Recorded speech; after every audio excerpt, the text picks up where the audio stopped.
Bonjour à vous, chers auditeurs, et bienvenue sur Conterrand. L'Angleterre est une terre où les brumes ne recouvrent pas seulement les champs, elles recouvrent aussi les histoires. À la nuit tombée, les campagnes, les forêts et les vieux villages semblent retenir leur souffle, comme si quelque chose écoutait. Ici, chaque foyer, chaque sentier, chaque pierre moussue porte la trace d'un récit ancien.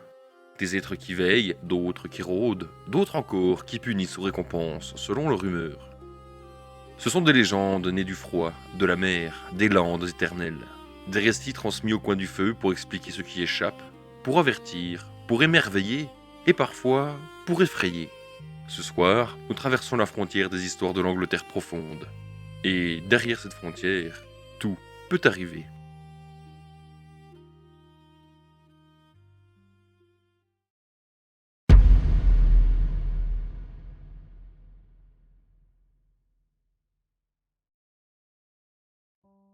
Dans certains vieux cottages anglais, on prétend encore entendre, au cœur de la nuit, de minuscules pas furtifs dans la cuisine.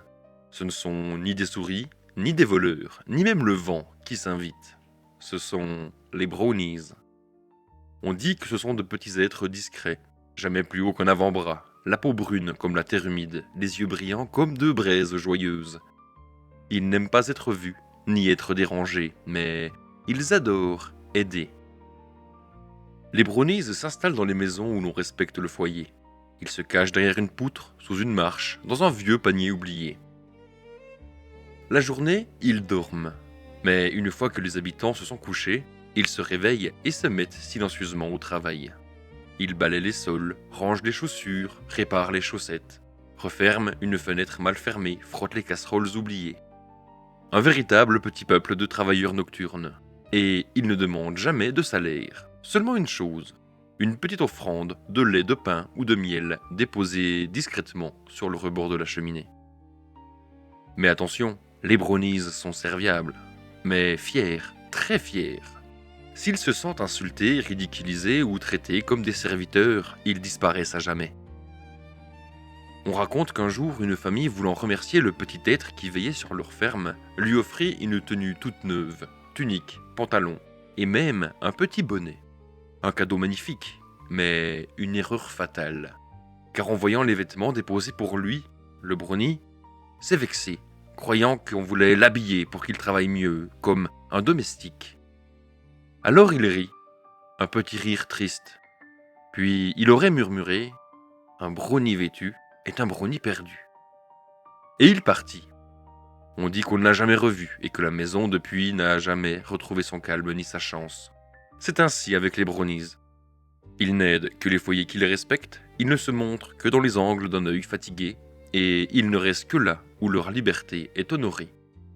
Alors si un soir vous trouvez votre cuisine plus propre que vous ne l'avez laissée, ou si vous entendez un minuscule rire à l'autre bout du couloir, peut-être n'êtes-vous pas seul, et peut-être qu'un brownie veille déjà sur vous.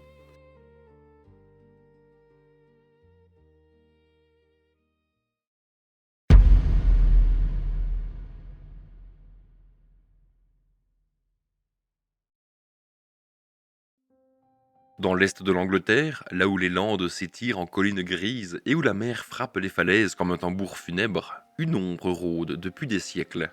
Une ombre qui n'appartient ni à un homme, ni à une bête ordinaire.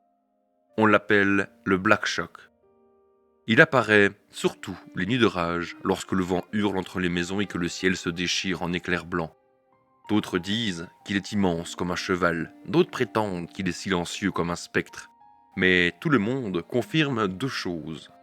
Son pelage est noir comme le néant, et son œil unique rougeoyant comme un charbon vivant. Oui, un seul œil. Au milieu de la nuit, un point écarlate qui flotte et avance, sans bruit, sans respiration apparente. On raconte que le Black Shock n'attaque presque jamais. Sa véritable arme, c'est la peur. Car là où il passe, la malchance, la tragédie ou la mort semblent le suivre comme une ombre. Les récits les plus anciens parlent d'une nuit en 1577, dans une petite église. Alors qu'un orage faisait trembler les vitraux, les fidèles se rassemblèrent affolés, cherchant un refuge dans la pierre. Ils n'auraient jamais dû ouvrir les portes. Dans un fracas de tonnerre, une silhouette noire gigantesque surgit dans la nef. Là, au milieu des cierges renversés, les habitants virent le Black Shock avancer lentement entre les bancs, son œil rouge scintillant dans la fumée. La bête toucha deux personnes du bout de sa patte et elles s'effondrèrent comme si toute vie avait déserté leur corps d'un seul coup. Puis, aussi vite qu'il était venu, le monstre ressortit, la porte se refermant derrière lui. Et sur le bois brûlé à jamais demeurent encore deux marques noircies, les griffes du diable, dit-on, laissées par le Black Shock lui-même. Mais voilà le plus troublant.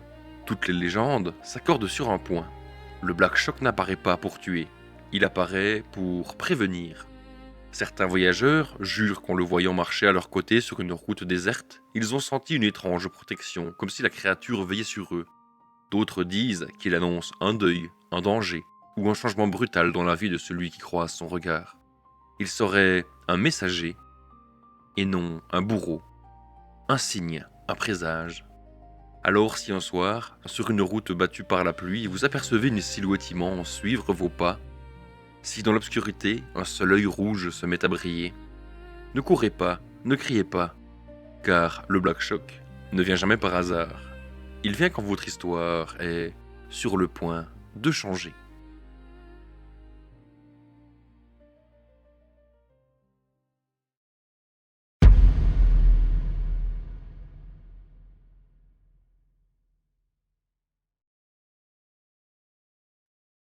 Sur les rivages venteux de Whiteby, là où les falaises abruptes regardent la mer comme un tribunal silencieux, une étrange tradition perdure depuis des siècles. Chaque année à l'aube, 3 hommes se présentent devant le port armés d'un simple petit couteau. Ils bâtissent une haie fragile, plantée dans le bois humide, face au vent salé et aux marées capricieuses. Cette haie, appelée la Penny Age, n'est pas une décoration, c'est une dette, un serment ancien, une punition née dans le sang. Tout commença il y a très longtemps, au XIIIe siècle. Un chasseur noble connu pour son tempérament aussi vif que ses chiens poursuivait un vieux moine qui errait dans les bois. Le religieux, trop lent, s'était retrouvé au milieu de la chasse sans le vouloir. Ivre de colère et d'orgueil, le chasseur lâcha sa meute sur lui. Mais la forêt, elle, n'était pas d'accord.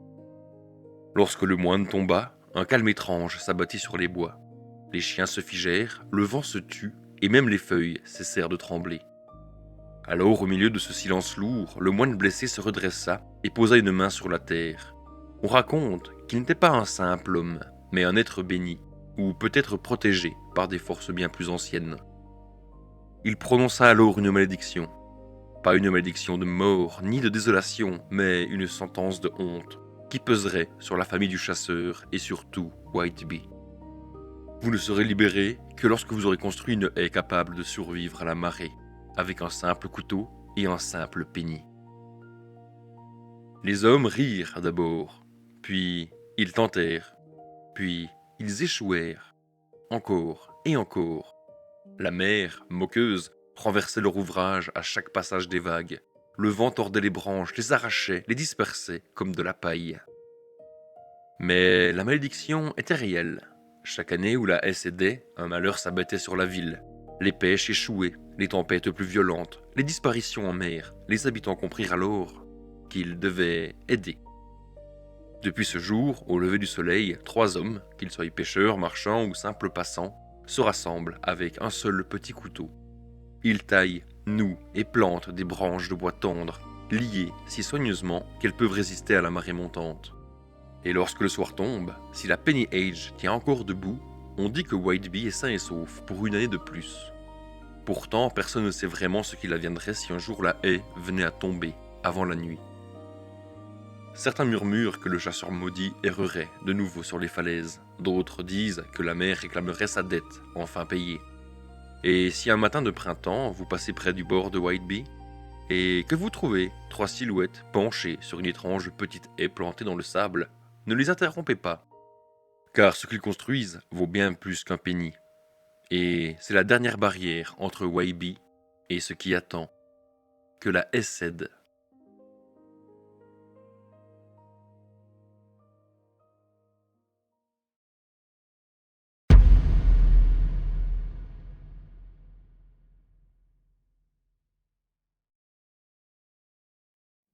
Dans les profondeurs de la forêt de Windsor, là où les arbres sont si anciens qu'ils semblent avoir oublié le monde des hommes, un murmure court depuis des siècles. Un nom, porté par le vent, glissé entre les branches. Ern.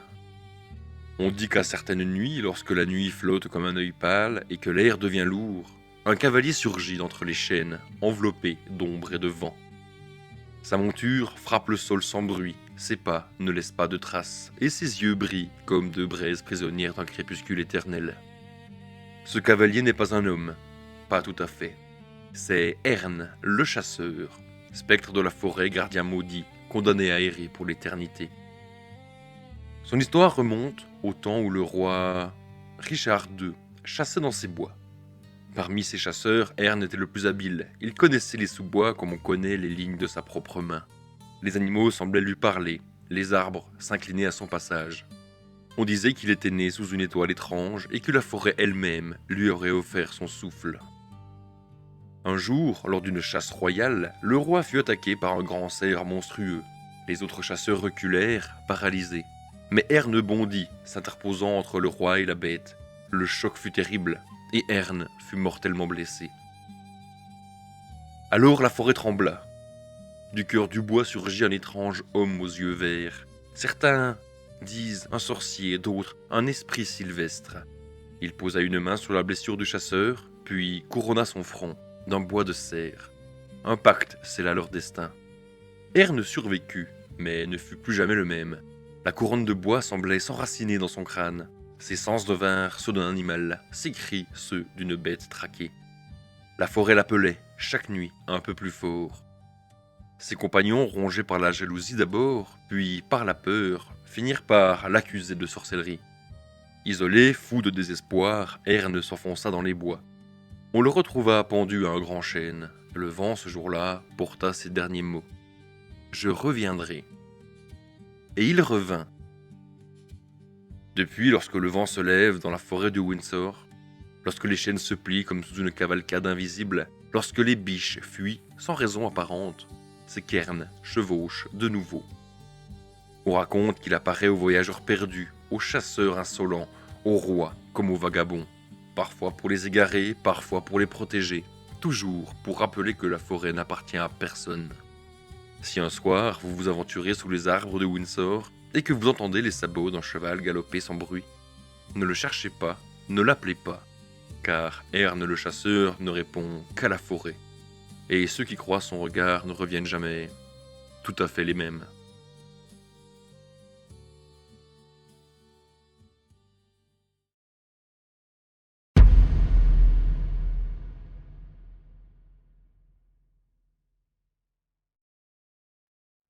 Il n'est pas un capitaine, ni un homme, et pourtant tous les marins du monde connaissent son royaume.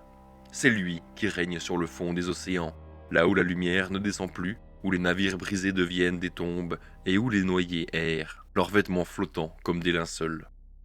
Certains disent que Davy Jones fut autrefois un simple matelot. Menteur, ivrogne et voleur, qui trahit son équipage et vendit le rame pour échapper à la justice. D'autres affirment qu'il n'a jamais été humain, qu'il est né des cauchemars de la mer elle-même, condensé dans toutes les tempêtes, toutes les peurs, toutes les noyades. Mais dans toutes les versions, une chose revient. Davy Jones ne pardonne jamais. On raconte que lorsqu'un navire est sur le point de sombrer, lorsque la coque craque et que les vagues se dressent comme des murailles liquides, un rire profond résonne dans l'écume, un rire qui n'a rien d'humain. Alors, entre le tonnerre et le vent, on aperçoit une silhouette. Un homme aux cheveux d'algues, la peau rongée par le sel, les yeux aussi noirs que des fosses marines. Son manteau est tissé de goémons, et ses pas laissent derrière lui une traînée de petites bulles.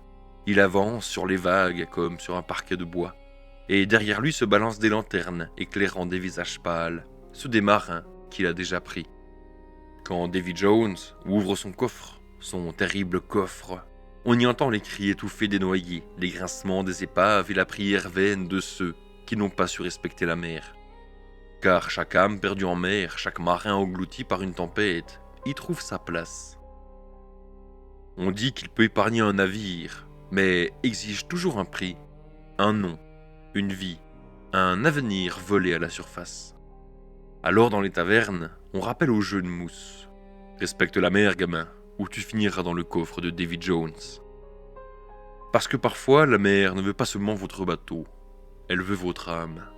Et lorsque la tempête se calme soudainement, trop vite, trop tôt, lorsque l'horizon devient étrangement silencieux, c'est peut-être que Davy Jones remonte, le regard braqué, sur son prochain marin.